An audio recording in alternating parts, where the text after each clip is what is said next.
എവിടെയാ മോള്? മമ്മി, ഞാനും നവീനും കൂടെ ഒന്ന് പുറത്തിറങ്ങിയതാ, വെറുതെ ഒരു ഡ്രൈവിന്. പ്രശ്നമൊന്നുമില്ലല്ലോ? എന്ത് പ്രശ്നം? ഞാനെല്ലാം മമ്മി പറയുന്നത് പോലെ ചെയ്യുന്നുണ്ട്. ഒരാളോടും ഒരു പ്രശ്നത്തിനും നിൽക്കുന്നില്ല. ഗുഡ് മോളെ. ആ പിന്നെ മമ്മി, കുറച്ചു മുമ്പ് ഒരു കാര്യം നടന്നു. എന്താ?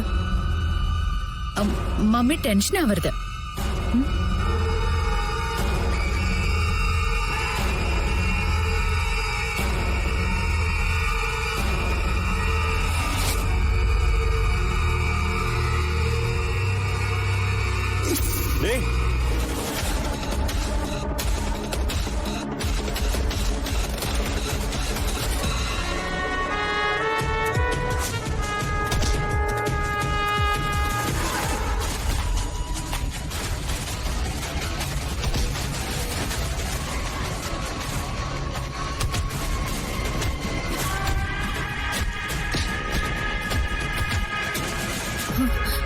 ആരായിരുന്നു മോളെ അവര്?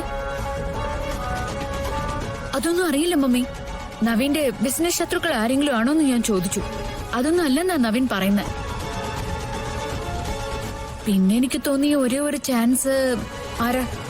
ആ വേറെ ആരാ, അവിടെ തന്നെ ആ കൃഷ്ണ. ദേ, ഇനി അങ്ങനൊരു കാര്യം മനസ്സിൽ ഉറപ്പിച്ച് അതിന് പകരം വീട്ടാനായിട്ട് ഇറങ്ങണ്ട.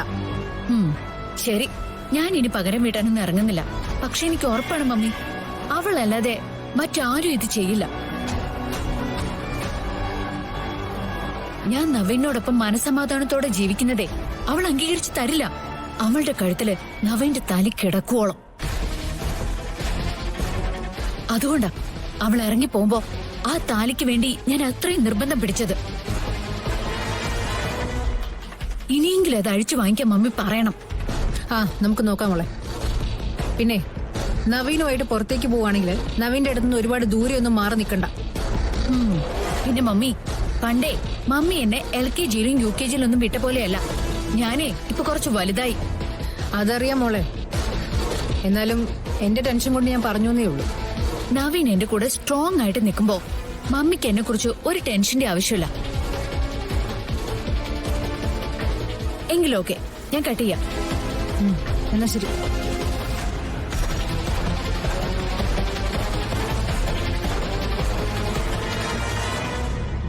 സിനി, ഗാദിക്ക് നവീന് നേരെ ഒരു ആക്രമണം ഉണ്ടായിരുന്നു. ആരാണെന്നൊന്നും അറിയില്ല. ഗാദമോള് കരുതിയിരിക്കുന്നത് കൃഷ്ണ അവളെ ദ്രോഹിക്കാനായിട്ട് ചെല്ലുന്നു. അങ്ങനെ ആയിരിക്കാൻ ഒരു സാധ്യതയില്ല. പക്ഷെ അത് ആരാണെന്ന് കണ്ടുപിടിച്ചേ പറ്റൂ.